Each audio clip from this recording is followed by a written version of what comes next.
पिछले वीडियो में हमने रेट ऑफ रिएक्शन को पढ़ लिया था, तो इस वीडियो में हम पढ़ेंगे factors affecting rate of reaction. उससे पहले मैं थोड़ा सा बता दूं, इससे पहले मैंने एक चीज़ बताई थी कि रिएक्शन केमिकल काइनेटिक्स में हम रिएक्शंस को 3 पार्ट में डिवाइड करते हैं। एक स्लो रिएक्शन, दूसरी होती है फास्ट रिएक्शन और तीसरी होती है मॉडरेटली स्लो रिएक्शन। तो जो फास्ट और स्लो रिएक्शन होती है उनका रेट का निर्धारण करना संभव नहीं होता है, ठीक है। उनका रेट का हम पता नहीं कर सकते कि वो किस रेट से हो रही होंगी, लेकिन जो मॉडरेटली स्लो रिएक्शन होती है उनके बारे में ही हम इस चैप्टर में पढ़ने वाले हैं। मॉडरेटली स्लो रिएक्शन के बारे में पढ़ने वाले हैं। फास्ट रिएक्शन के एग्जांपल होते हैं आयनिक रिएक्शंस। तो आयनिक रिएक्शन बहुत तेज़ी से हो जाती है, 10⁻⁻⁶ -12 सेकंड के अंदर ऐसी रिएक्शंस हो जाती हैं। तो इसलिए ऐसी रिएक्शंस का रेट का निर्धारण करना क्या होता है, संभव नहीं होता है, ठीक है। तो आज हम पढ़ेंगे factors affecting rate of reaction. Heading डालना factors affecting rate of reaction.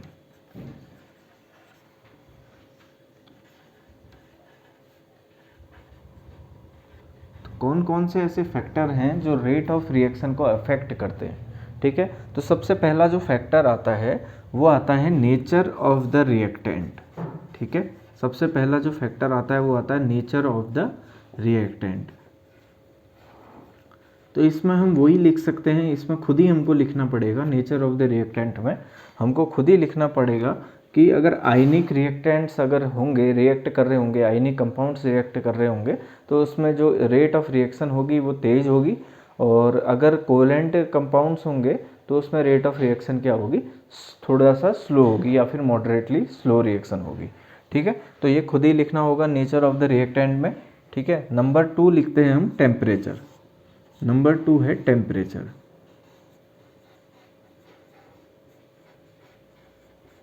Temperature, अब टेम्परेचर जो होता है, रेट ऑफ रिएक्शन जो होती है, rate of reaction, rate of reaction directly proportional होती है टेम्परेचर के। यानी कि हम जितना ज़्यादा टेम्परेचर बढ़ाएंगे, जितना ज़्यादा हम टेम्परेचर देंगे, ठीक है, जितनी ज़्यादा हम हीट देंगे, रेट ऑफ रिएक्शन उतनी ज़्यादा बढ़ जाएगी। रेट ऑफ रिएक्शन का मतलब क्या है, स्पीड होना, रिएक्शन की स्पीड बढ़ जाएगी, ठीक है। तो रेट ऑफ रिएक्शन टेम्परेचर के डायरेक्टली प्रोपोर्शनल होती है, ठीक है। तीसरा जो फैक्टर अफेक्ट करता है वो है कैटेलिस्ट। कैटेलिस्ट, तो कैटेलिस्ट क्या होता है, कैटेलिस्ट एक ऐसा कंपाउंड होता है जो रिएक्शन की रेट को क्या कर देता है, बढ़ा देता है।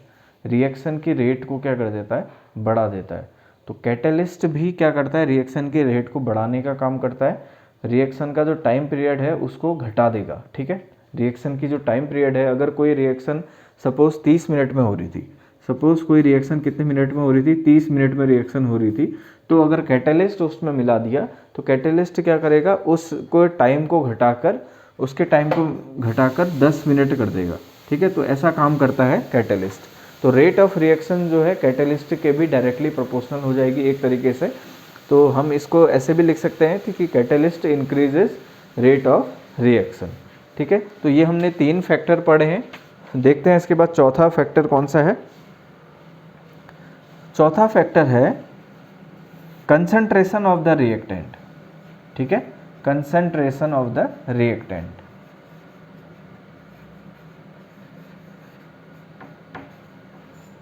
Concentration of the reactant. Concentration of the reactant क्या हुआ, जो रिएक्ट कर रहे हैं, जो रिएक्टिंग स्पीसीज हैं, ठीक है। जैसे कि अगर कोई इक्वेशन, मैं इक्वेशन बोलूँ a plus B equal to A B बन जा रहा है या c बन जाता है, ठीक है। किसी रिएक्शन में a plus B equal to C हो जाता है, तो जो ए बी है ये रिएक्टेंट है, तो इनके कंसंट्रेशन में भी क्या करता है, रेट डिपेंड करता है। तो रेट इनके कंसंट्रेशन के डायरेक्टली प्रोपोर्शनल होता है, ठीक है। इसी को रेट लॉ बोलते हैं। अभी आगे वाले सेशन में हम इसको समझेंगे। तो rate of reaction is directly proportional to concentration of the reactant, ठीक है। कंसंट्रेशन of the reactant,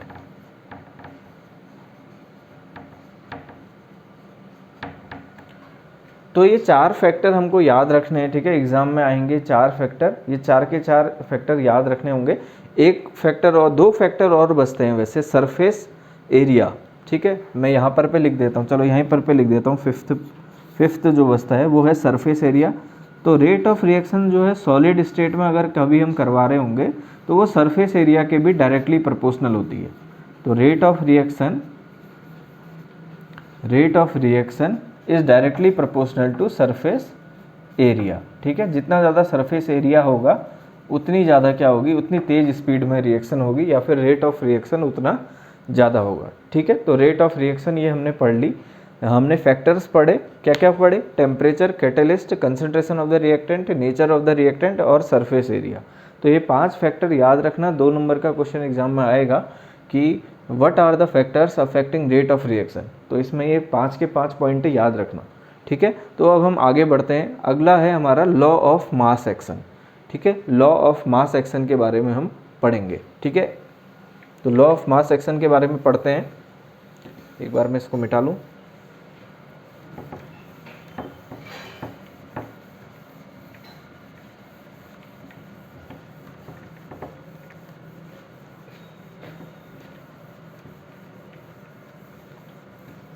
तो हेडिंग डालना law of mass action.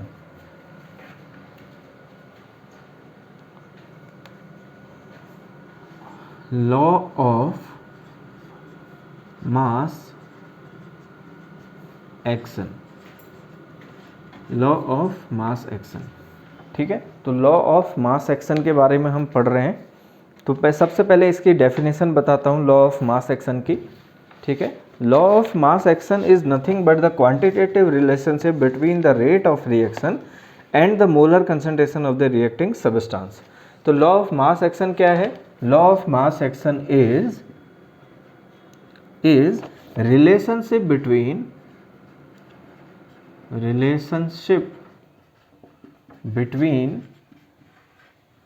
the rate of a reaction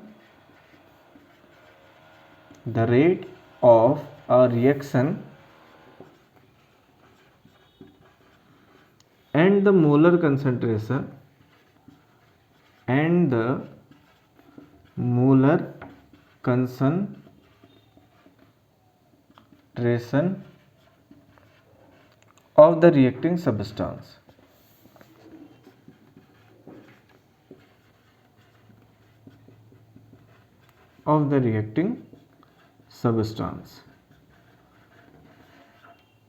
ठीक है, तो इसी को बोलते हैं लॉ ऑफ मास एक्शन। तो law of mass action is the relationship between rate of reaction, ठीक है। रेट ऑफ रिएक्शन अभी हमने पढ़ लिया क्या होता है, माइनस डेल्टा ए अपॉन या delta R upon delta T, ये हमने पढ़ा था पिछले वीडियो में, ठीक है। तो the law of mass action is the relationship between rate of a reaction and the molar concentration of the reacting substance. तो सपोज जैसे कोई रिएक्शन हो रही है, ठीक है। वैसे अगर मैं इसमें और लिखा देता हूँ अकॉर्डिंग टू दिस लॉ, लिख लेते हैं, चलो लिखो according to this law rate of reaction, ठीक है, इसको खुद ही लिख लेना, rate of reaction is directly proportional to the molar concentration of the reactant, ठीक है, directly proportional to the molar concentration of the reactant, directly proportional to the molar concentration of the reactant, नहीं, product of molar concentration of the reactant, ठीक है, product of the, ठीक है, multiply करेंगे हम molar concentration of reactant को। Suppose कोई reaction हो रही है A plus B equal to C, suppose कोई रिएक्शन हो रही है A plus B equal to C. तो according to the law of mass action the rate of reaction, definition लिखना, rate of reaction is directly proportional to product of molar concentration of the reactants, ठीक है। Product मतलब multiply करा हमने molar concentration of the reactants से, ठीक है। Molar concentration of the reactant को हमने क्या किया, मल्टीप्लाई करा, और ये डायरेक्टली प्रोपोर्शनल होते हैं, ठीक है। तो जब ये प्रोपोर्शनलिटी का साइन हटता है तो रेट ऑफ रिएक्शन से तो रेट ऑफ रिएक्शन ROR लिख रहा हूँ मैं, प्रोपोर्शनलिटी का साइन जब हट जाता है तो इक्वल टू K कांस्टेंट आ जाता है, K ए का कंसंट्रेशन और फिर बी का कंसंट्रेशन हो जाता है।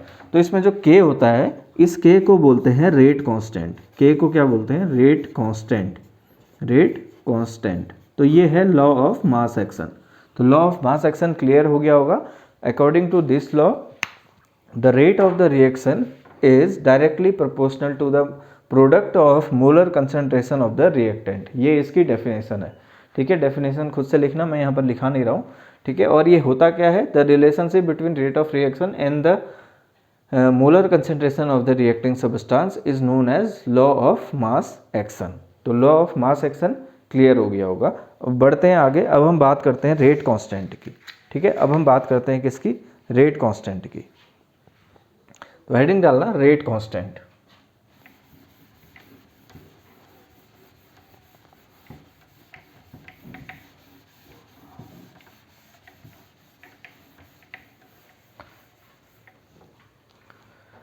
मैंने बताया कि रेट ऑफ अ रिएक्शन, चलो रेट कांस्टेंट की मैं डेफिनेशन बता रहा हूँ। ठीक है, रेट कांस्टेंट मैंने बताया कि रेट ऑफ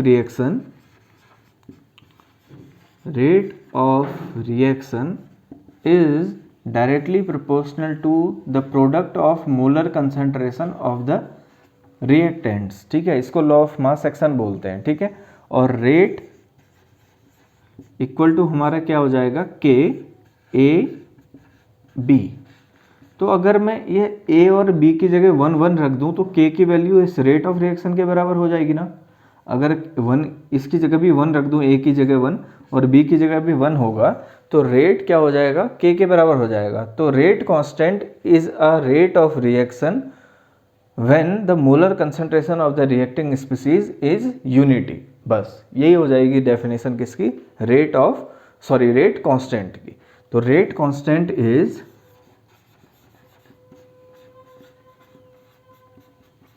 रेट कांस्टेंट क्या होता है? रेट ऑफ रिएक्शन होती है। Rate constant is rate of reaction when the molar concentration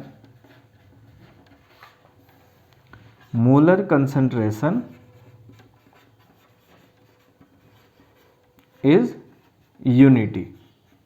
molar concentration of the reactant. ठीक है, molar concentration of the reactant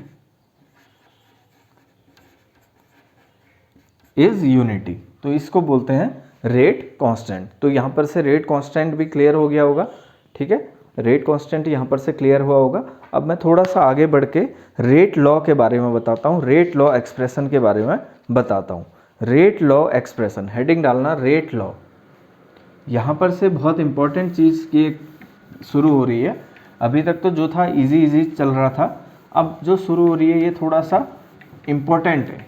इससे ज़्यादा मतलब जो अभी तक जितना हमने पढ़ लिया उससे ज़्यादा इम्पोर्टेंट है अब ये चीज़ है। हेडिंग डालना rate law.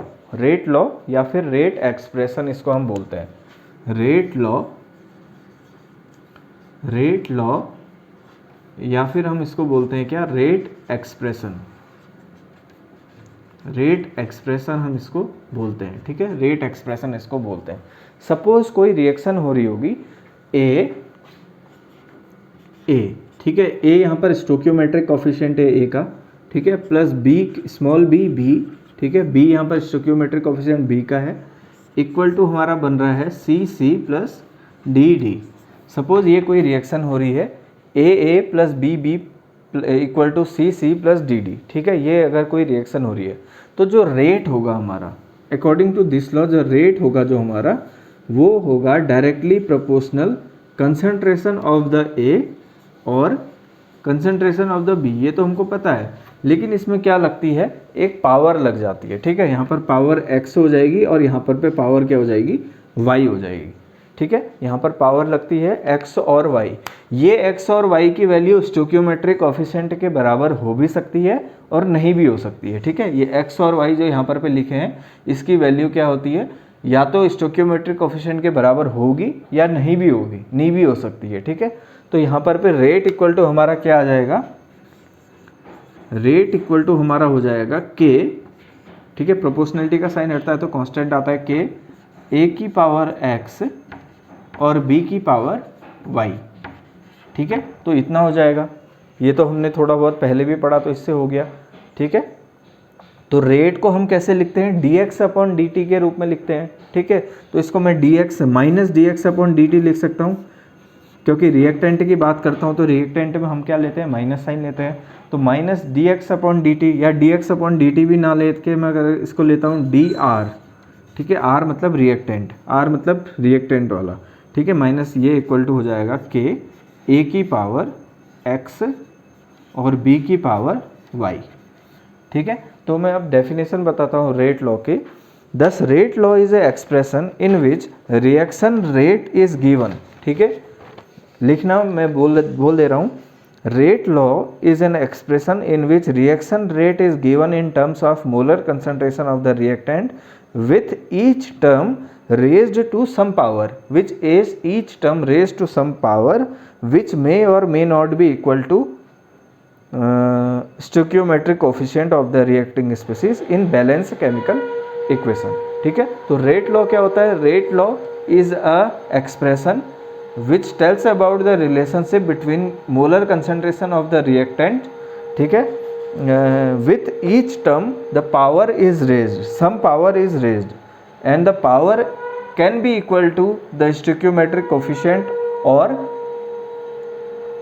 Can not be, ठीक है, मे बी और मे नॉट बी। तो इसको, इसकी डेफिनेशन तुम खुद से लिख लेना रेट लॉ एक्सप्रेशन को, या सीधे सीधे लिख लेना rate law expression tells about the relationship between rate of reaction and the molar concentration of the reactant which have some power which can be या which may be the same as stoichiometric coefficient, ठीक है। इसको हम लिख सकते हैं। तो ये हमने रेट लॉ एक्सप्रेशन के बारे में यहाँ पर पे जाना। तो इसके बाद देखते हैं ऑर्डर ऑफ रिएक्शन। अब हेडिंग डालना order of reaction. Rate law expression ये हमने यहाँ पर पे देख लिया। अब इसके बाद जो अगली चीज़ आती है वो है ऑर्डर ऑफ रिएक्शन। क्या आती है, ऑर्डर ऑफ रिएक्शन। तो ऑर्डर ऑफ रिएक्शन क्या होती है, ऑर्डर ऑफ रिएक्शन होती है ये जो वैल्यू आई ना x और y की, x और y का सम, x प्लस y, x और y का सम क्या कहलाता है, ऑर्डर ऑफ रिएक्शन, ठीक है। The sum of the power of the concentration of the reactant in the rate law expression is called order of reaction, ठीक है। चलो मैं इसको लिखा देता हूँ, ऑर्डर ऑफ रिएक्शन।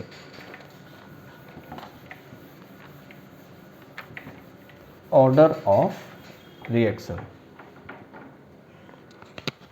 हेडिंग डालना order of reaction, order of reaction, order of a reaction, ठीक है।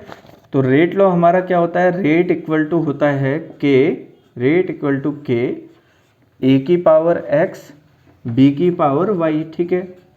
ये किसी रिएक्शन में है जब a plus B equal to C बन रहा होगा, इस वाली रिएक्शन के लिए हम ये बता रहे हैं। तो order of reaction is, order of reaction is power, sum of the power,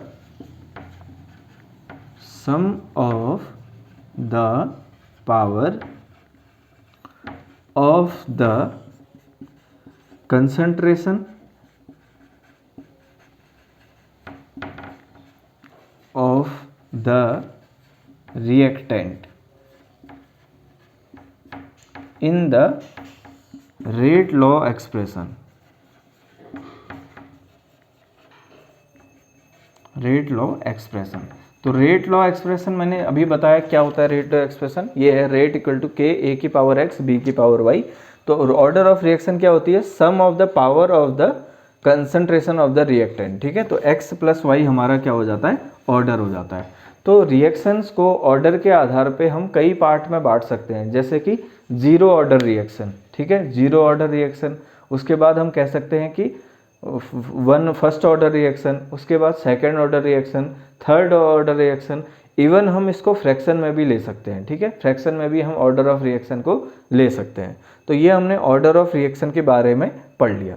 तो इस वीडियो में हम इतने यहीं पर समाप्त करते हैं इस वीडियो को।